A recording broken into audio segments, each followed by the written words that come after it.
Non alcoholic liver cirrhosis क्या होता है? मतलब जो मरीज या जो इंसान अल्कोहल नहीं लेता है, दारू नहीं पीता है और फिर भी उसका लिवर खराब हो जाए, लिवर सिरोसिस हो जाए, उसको हम बोलते हैं नॉन एल्कोहलिक लिवर सिरोसिस। तो इसके क्या-क्या कारण हो सकते हैं? नमस्कार दोस्तों, मैं हूं doctor Vineet Gautam, liver specialist Jewel hospital Indore से। तो नॉन एल्कोहलिक लिवर सिरोसिस में सबसे पहला बड़ा कारण होता है non alcoholic fatty liver disease, या जिसको हम डायरेक्ट फैटी लिवर डिसीज भी बोलते हैं। ये हमारे इंडिया में, भारत देश में बहुत तेजी से बढ़ रहा है।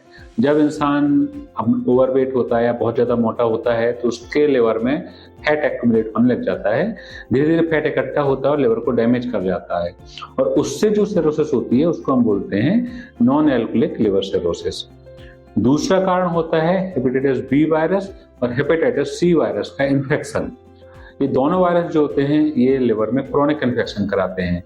क्रोनिक इन्फेक्शन से मतलब होता है कि ये धीरे धीरे लिवर को डैमेज करते रहते हैं और धीरे धीरे उसमें इन्फ्लेमेशन बार बार होता है, स्कारिंग होती रहती है और उसका नॉर्मल टिश्यू स्कार टिश्यू से रिप्लेस हो जाता है और धीरे धीरे उसमें सिरोसिस डेवलप हो जाती है।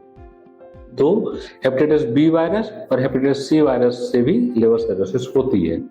फिर एक तीसरा होता है कारण ऑटो इम्यून लिवर डिसीज।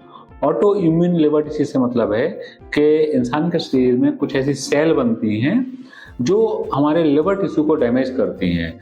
इसमें ऑटोइम्यून मार्कर चेक करना होता है। एक एएनए होती है, एंटीबॉडी होती है, और एक एएसएमए एंटीबॉडी होती है। ये एंटीबॉडी होती हैं। नॉर्मल इंसान में जो एंटीबॉडी होती है इन्फेक्शन से लड़ने के लिए होती है, लेकिन किसी किसी में जब एंटीबॉडी बनती है और लिवर के टिश्यू के अगेंस्ट बनती है तो लिवर को ही डैमेज करती हैं। फिर इसके बाद कुछ रेयर डिसीज होती हैं, जिसमें एक अपना प्राइमरी स्क्लेरोसिस कोलिंजाइटिस होती है और एक प्राइमरी बिलियरी सिरोसिस होती है। ये जो बीमारियां हैं ये भी ऑटोइम्यून होती हैं, बॉडी में एंटीबॉडी बनती हैं और लिवर के कोई ना कोई टिश्यू डक्ट को डैमेज करती हैं, उसकी सेल को डैमेज करती हैं और धीरे धीरे ये लिवर में सिरोसिस करा देती हैं।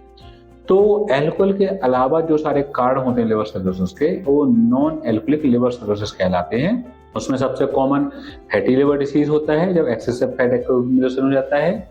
फिर हेपेटाइटिस बी वायरस और सी वायरस का इन्फेक्शन होता है। फिर ऑटोइम्यून लिवर डिसीज होती है।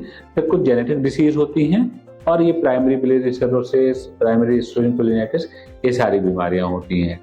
तो अगर किसी का लिवर खराब है तो ये नहीं सोचना है कि अल्कोहल के कारण ही है, बाकी ये सब कारण भी लिवर सिरोसिस के होते हैं। नमस्कार।